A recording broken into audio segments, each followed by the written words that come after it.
Hello दोस्तों, नमस्कार। मैं हूं प्रमोद राव और आप देख रहे हैं बहुजन लाइव। दोस्तों, बहुजन समाज पार्टी एक राष्ट्रीय पार्टी है और बीएसपी का ग्राफ इस समय गिरा हुआ है। कितना भी बसपा का ग्राफ गिर जाता है, सभी लोग बसपा का साथ छोड़ देते हैं, लेकिन जो उसका दलित वोटर है, जो उसका बेस वोटर है, उसका साथ नहीं छोड़ता है।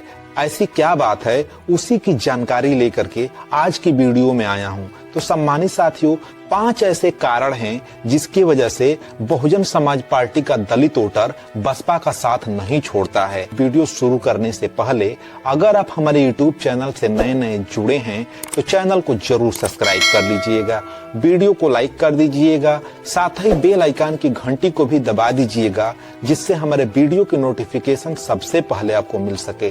तो दोस्तों, चलिए वीडियो को शुरू करते हैं और जानते हैं कि बहुजन समाज पार्टी का दलित वोटर बसपा का साथ क्यों नहीं छोड़ता है। दोस्तों, इसकी पहली वजह है कि बीएसपी बहुजन महापुरुषों की विचारधारा पर बनी हुई पार्टी है।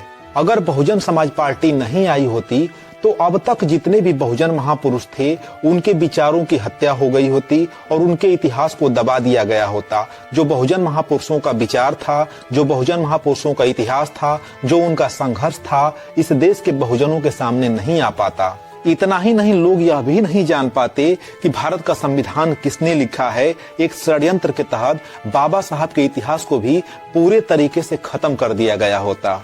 अगर आज के समय में जन जन तक लोगों को पता चला है कि भारत का संविधान किसने लिखा है, भारत में सबसे पहले महिलाओं को शिक्षा दिलवाने के लिए किसने संघर्ष किया है, किसने महिलाओं के लिए सबसे प्रथम विद्यालय खोला, यह तमाम वो ऐसी चीजें जो बहुजन समाज को जागरूक करने के लिए, आजाद कराने के लिए आंदोलन किए गए थे, वह सारे इतिहास दब गए होते अगर बहुजन समाज पार्टी नहीं आई होती।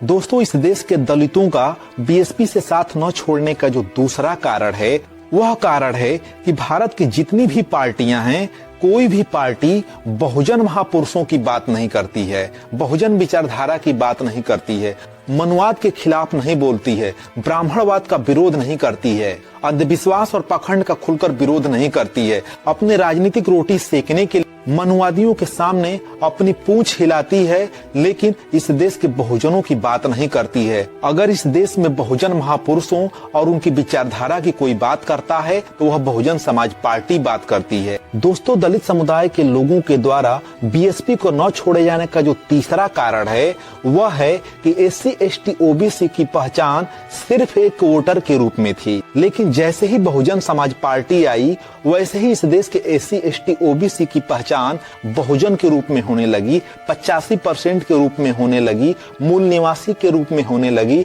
यहाँ तक कि भारत की शासक कौम के रूप में होने लगी। इस देश का बहुजन भी इस देश का शासक बन सकता है। तो जिस समाज की पहचान शूद्र के रूप में, अछूत के रूप में और न जाने कितने अपमानित शब्दों से किया जाता था, अगर उसकी पहचान आज बहुजन के रूप में होती है, मूल निवासी के रूप में होती है, 85% के रूप में होती है, या कहें तो एससी एसटी ओबीसी के रूप में होती है, तो यह बहुजन समाज पार्टी की देन है। दोस्तों, दलित समुदाय के लोगों के द्वारा बहुजन समाज पार्टी का साथ न छोड़ने का जो चौथा कारण है, वह है कि बीएसपी के आने से पहले इस देश के बहुजन समाज को जो कुछ भी मिलता था, एससी एसटी ओबीसी समाज को जो कुछ भी मिलता था, उसे सरकार भीख की तरह देती थी और यह एहसास कराती थी कि हम तुम्हें भीख दे रहे हैं। लेकिन जैसे ही बहुजन समाज पार्टी आई, वैसे ही बसपा ने यह एहसास करवा दिया कि यह भीख नहीं है, हमारा अधिकार है, और अधिकार मांगे नहीं जाते हैं, छीने जाते हैं।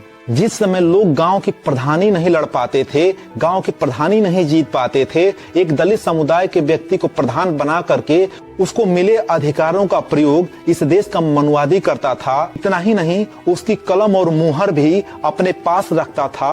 जैसे ही बहुजन समाज पार्टी आई, उसने ये बता दिया कि हमें कलम किस तरह चलानी है और हमें मुहर यानी रबड़ स्टंप का प्रयोग कैसे करना है।